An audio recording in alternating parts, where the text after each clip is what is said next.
یہ جو کام اسلامی نظریاتی کونسل نے کیا ہے، پھر ایک بندہ کہنے پہ مجبور ہو جاتا ہے کہ یہ جو سیاسی بھرتیاں اور سفارشیں آج اسلامی نظریاتی کونسل کو اتنا بے وقت اور بے وقار کر گئی ہیں، غیر محرموں کے ہاتھ میں عورتیں دینا چاہتے ہیں۔ اللہ سے ڈر جائیے۔ اسلامی نظریاتی کونسل ایک دور میں پاکستان کا سب سے بڑا باوقار ادارہ تھا جو اسلام کے بارے میں فیصلے کرتا ہے۔ ہم ان کو رونا روئیں۔ فتویٰ جاری کیا ہے اسلامی نظریاتی کونسل نے کہ عورت محرم کے بغیر حج کر لے۔ سبحان اللہ۔ اجتہاد کے دروازے نصوص کے باب میں کھولنے کا یہ جو کام اسلامی نظریاتی کونسل نے کیا ہے، پھر ایک بندہ کہنے پہ مجبور ہو جاتا ہے کہ یہ جو سیاسی بھرتیاں اور سفارشیں آج اسلامی نظریاتی کونسل کو اتنا بے وقت اور بے وقار کر گئی ہیں کہ آپ نے یہ فتویٰ دے دیا ہے کہ غیر محرم کے ساتھ یعنی عورت محرم کے بغیر سفر کر لے کتنے دن؟ 40 دن۔ رسول اللہ صلی اللہ علیہ وسلم کی 12 سے زائد حدیث ہے، متعدد حدیث ہے، گنتی نہیں ہے۔ رسول اللہ صلی اللہ علیہ وسلم نے فرمایا کوئی عورت جو میں محمد صلی اللہ علیہ وسلم پہ ایمان رکھتی ہے، امتی عورتوں کے لیے، کوئی مسلمان عورت 3 دن سے زیادہ سفر نہ کرے۔ 3 دن، ایک حدیث کے الفاظ ہے 3 دن سے زیادہ سفر نہ کرے اور اس کے ساتھ اس کا محرم ہو۔ ایک اور حدیث میں 2 دن اور ایک حدیث میں 1 دن۔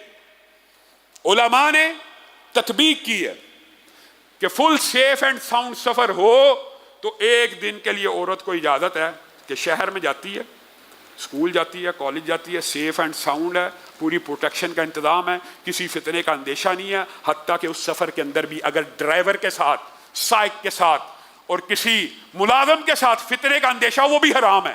1 دن کا سفر بھی صرف تب بھی جائز ہے جب فتنے کا کوئی اندیشہ نہیں۔ بچی ہے، اسکول جا رہی ہے، اس کے ساتھ 10 بچی ہیں، ایک ڈرائیور ہے، فتنے کا اندیشہ کم ہو گیا، یہاں پہ 1 دن کے سفر کی اجازت ہے، اسکول سے لے آیا جائے۔ آپ اس طرح کی اجازتوں کو 40 دن کی اجازتوں کے اوپر محمول کریں۔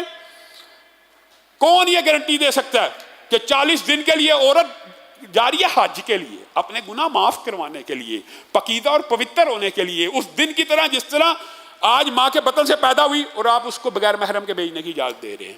40 دن میں کوئی فتنے کا اندیشہ نہیں، غیر محرموں کے بیچ میں کوئی اندیشہ نہیں ہے، کوئی مشکل آ جائے، کوئی پریشانی آ جائے۔ محرم کا صرف ساتھ سفر کا مطلب ایک تو یہ بھی علت ہے کہ تیسرا شیطان ہوتا ہے، لیکن دوسری علت اس کا بار برداری، اس کا ناز نخرہ بھی ہوتا ہے۔ بہن بیمار ہو گئی ہے، بیوی بیمار ہو گئی ہے، کس نے بھاگ دوڑ کرنی ہے؟ محرم ہوگا تو بھاگ دوڑ ہو جائے گی۔ ماں، بیٹا موجود ہے، بھائی موجود ہے، بانجا موجود ہے، محرم موجود ہے، اٹھا کے بھی لے کے جانا پڑے لے جائے گا، محرموں کے لیے اجازت ہے۔ اور آپ اس معمولی بیماری میں غیر محرموں کے ہاتھ میں عورتیں دینا چاہتے ہیں۔ اللہ سے ڈر جائیے۔ اسلامی نظریاتی کونسل کو اپنے اس فیصلے سے رجوع کرنا چاہیے۔ ہم اس فیصلے کو کلی طور کے اوپر مسترد کرتے ہیں اور اس کو خلاف قرآن، خلاف شریعت، خلاف دین اور بلکہ پاکستانی آئین، سپریم لا قرآن و سنت تو خلاف آئین بھی ہے۔ اسلامی نظریاتی کونسل اپنے آپ کو اس طرح بے وقت نہ کرے اور غیر مؤثر نہ کرے کہ سفارشی بھرتیاں کر کے ان کے سے جو انگوٹھا لگوانا چاہیں۔ علماء رہے نہیں، کچھ ہیں، سب کے اوپر اعتراض نہیں ہے، لیکن ان کو بھی، اور میں یہ سمجھتا ہوں اللہ کے فضل سے پہلے بھی 1-2 مرتبہ اسلامی نظریاتی کونسل نے اس طرح کے بچگانہ فیصلے کیے، انہوں نے اس کے اوپر رجوع کیا، تو پاکستان بھر کے علماء کی نمائندگی کرتے ہوئے ان سے یہ اپیل ہے کہ اس فیصلے کو واپس لیں۔